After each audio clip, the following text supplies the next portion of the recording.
জিয়াউল ফারুক অপূর্ব, জন্ম ২৭ জুন ১৯৮০, বাংলা নাটকের এক নিবিড় আবেগের নাম। রূপালী পর্দায় তার আবির্ভাব যেন এক স্নিগ্ধ সকাল, নির্বাক ভালোবাসার ভাষ্যকার। মডেলিং দিয়ে শুরু, আর এরপর ছোট পর্দার রাজপথে তার জয়যাত্রা। অপূর্ব কেবল অভিনেতা নন, এক নরম কণ্ঠের গায়কও। অপূর্ব আজ শুধুই নাম নয়, এক অনুপম অনুভব, এক জীবন্ত চরিত্র।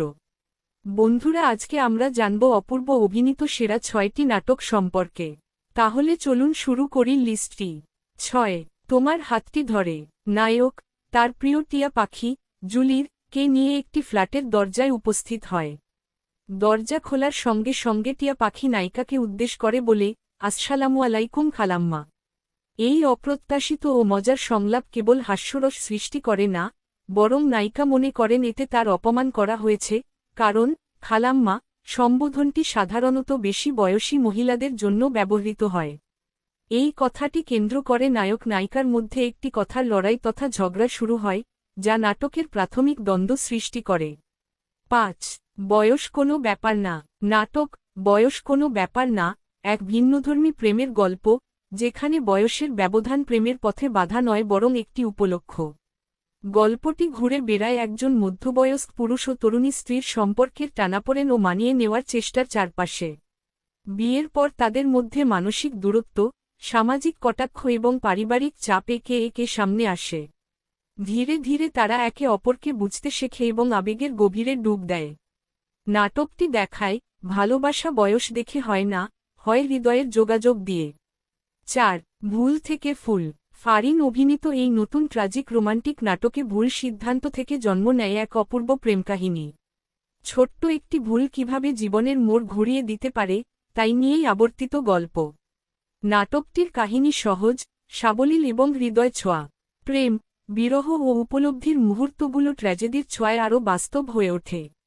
যারা আবেগঘন প্রেমকাহিনী পছন্দ করেন, তাদের জন্য এটি অবশ্যই দেখার মতো। নাটকটির কাহিনীতে অপূর্ণতা আছে, তাই মনে হচ্ছে এর সেকেন্ড পার্ট আসতে পারে। ৩. বিদেশ। নাটক বিদেশ, এক প্রবাসীর জীবনের ট্র্যাজেডি, প্রতারণা ও আত্মপরিচয়ের লড়াইকে কেন্দ্র করে নির্মিত। শুরুতেই দর্শক জানতে পারে, নায়ক বিদেশে একটি দুর্ঘটনায় মারা গেছে। দেশে তার মৃত্যুর খবরে পরিবারে নেমে আসে শোক। কিন্তু হঠাৎ করেই সে ফিরে আসে দেশে, জীবিত এবং সুস্থ। ফিরে এসে দেখে, তার বড় ভাইয়েরা তার সম্পত্তি, স্বপ্ন, এমনকি পরিচয়টুকুও কেড়ে নিয়েছে, তার মৃত্যুর গুজবকে ব্যবহার করে। এই নাটক শুধুমাত্র একটি মানুষের ফিরে আসার গল্প নয়, এটি বিশ্বাসঘাতকতা, আত্মপরিচয়, পারিবারিক সম্প্রীতি ও ন্যায়ের জন্য লড়াইয়ের প্রতিচ্ছবি। নায়কের লড়াই শুধু তার সম্পত্তি ফিরে পাওয়ার নয়, বরং তার অস্তিত্ব প্রমাণের এক যন্ত্রণাম সংগ্রাম। ২.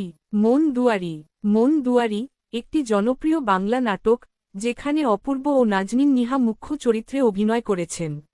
নিউ ইয়র্ক প্রবাসী অপূর্ব দাদিকে নিতে বাংলাদেশে আসে এবং সেখানে পরিচয় হয় সরল মেয়ে নিহার সঙ্গে, যার নামেই নাটকের শিরোনাম।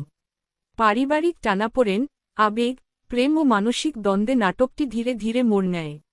নিহার ভালোবাসা অপূর্বর হৃদয়ে নাড়া দেয়। অপূর্বর দাদির ইচ্ছা, সাত্তারের বিরোধিতা, ও নিহার মন দুয়ার খোলার গল্প দর্শকের মন ছুঁয়ে যায়। দারুণ চিত্রগ্রহণ, আবেগঘন সংলাপ ও অভিনয় নাটকটিকে জনপ্রিয়তার শীর্ষে পৌঁছে দিয়েছে।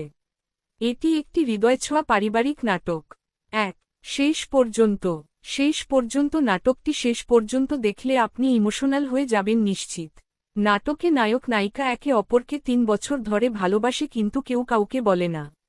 তাদের আবার দেখা হয় মেয়ের বোনের আর ছেলের ভাইয়ের বিয়েতে। বিয়ের পর তারা বেআইন হয়ে যায়।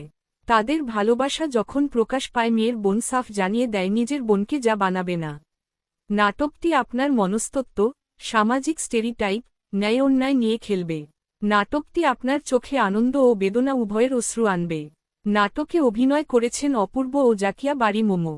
নাটকটি একটু পুরনো হলেও দেখে না থাকলে অবশ্যই দেখে ফেলুন এই নাটকটি।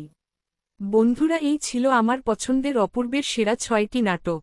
আপনারা চাইলে এই নাটকগুলি দেখতে পারেন, কথা দিচ্ছি নিরাশ হবেন না। অপূর্বের কোন নাটকটি আপনার সবথেকে ভালো লেগেছে কমেন্টে জানাতে ভুলবেন না। ভিডিওটি ভালো লাগলে একটি লাইক দিন এবং সাবস্ক্রাইব করে পাশে থাকুন। আপনার একটু সহযোগিতা আমাকে আরও ভালো কন্টেন্ট তৈরি করার অনুপ্রেরণা দেবে।